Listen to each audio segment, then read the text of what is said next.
আতঙ্কের জেরে লকডাউন, বন্ধ মদের দোকানও।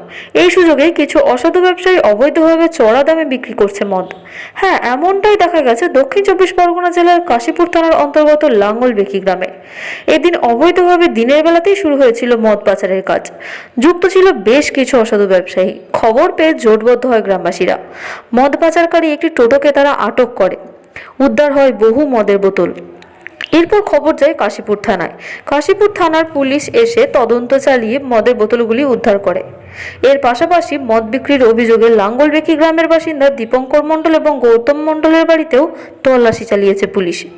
পুলিশ সূত্রে তল্লাশি চালিয়ে আরও 2 পেটি মদ উদ্ধার করে বলে জানা গেছে।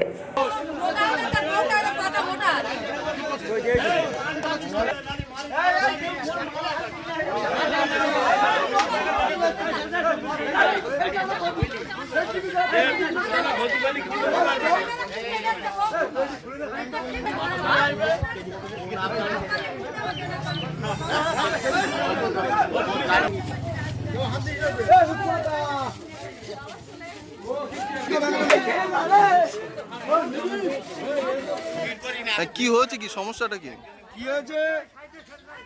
আমরা সকালে আমাদের বলকামা মাঠে আমাদের একটা দোকান আছে, আমি রীতিমতো বলকামা মাঠের দিকে এসেছিলাম। হঠাৎ করে একটা ইনফরমেশন আসে যে এখান থেকে বাইরে থেকে নিউ টাউন, ভাঙুর, এমনকি বসিরহাট, তারপরে আপনার শ্যামবাজার, ওখান থেকে মানুষ এখান থেকে এসে রাজারহাট থেকে মানুষ এসে এখান থেকে মদ নিয়ে যাচ্ছে, এরকম একটা ইনফরমেশন ছিল। তারপরে আমি এখানে অনেকেই আমাকে রিপোর্টটা করেছে, আমি বিশ্বাসই করতে পারিনি। তারপরে একজন দেখলাম যে বাইকে করে একটা পেটি করে নিয়ে চলে যাচ্ছে। আমি তাদেরকে ধাওয়াও করলাম, কিন্তু তাদেরকে ধরতে পারিনি। আমার কাছে এই ইনফরমেশনটা নেই যে কে বিক্রি করছে, কোথা থেকে আসছে, এই ইনফরমেশনটা আমি জানি না। হঠাৎ করে আমরা এখানে সমবেত হই যে একটা বিহিত ব্যবস্থা করতে হবে, কারাই বা এই কাজগুলো করছে। একটা গ্রামে সুস্থ গ্রাম, কিন্তু একটা বাইরের মানুষ এসে এখন এই করোনা ভাইরাসে সবাই আক্রান্ত, লকডাউন, সেই লকডাউন থাকা সত্ত্বেও বাইরের মানুষ এসে এখান থেকে মদ বিক্রি করছে। কারাই ভাই ব্যবসাটা করে। রীতিমতো আমরা এখানে 5-6 জন ছিলাম। থাকার পরে হঠাৎ করে দেখি একটা টোটো গাড়ি করে কিছুটা পেটি করে মাল যায়। সেখানে আমাদের একটা সন্দেহভাজন হয়, আমরা 2-5 জন মিলে সেই টোটো গাড়িটা আটকাই, গ্রামবাসী মিলে আটকাই।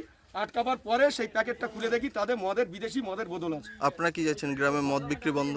আমরা একনিষ্ঠভাবে আমরা চাচ্ছি, আমাদের গ্রামটা খুবই শান্তশিষ্ট এবং পরিষ্কার পরিচ্ছন্ন গ্রাম। আমরা কোনো রকম এখানে মদের ব্যবসা করতে দেব না, এটাই আমাদের প্রধান দাবি। এবং আমাদের গ্রামের সমস্ত গ্রামের তরফ থেকে এটাই দাবি, আমাদের গ্রামে যেন কোনো মদের ব্যবসা না হয় এবং বাইরের লোক এসে এখানে যেন মদ কেনে, এরকম আমরা কোনোদিনই চাইবো না। আমরা সুস্থ পরিবেশ চাই, সবাইকে সুস্থ রাখতে চাই। নাম কি আপনার? আমার নাম এমডি শরীফুল ইসলাম। কি হচ্ছে, সমস্যা কি হচ্ছে? আমাদের গ্রামে মদ বিক্রি, এটা আমরা দীর্ঘদিন ধরে জানিয়েছি প্রশাসনকে। প্রশাসন এখন এর থেকে কোনো রকম আমরা সুরাহা পাইনি।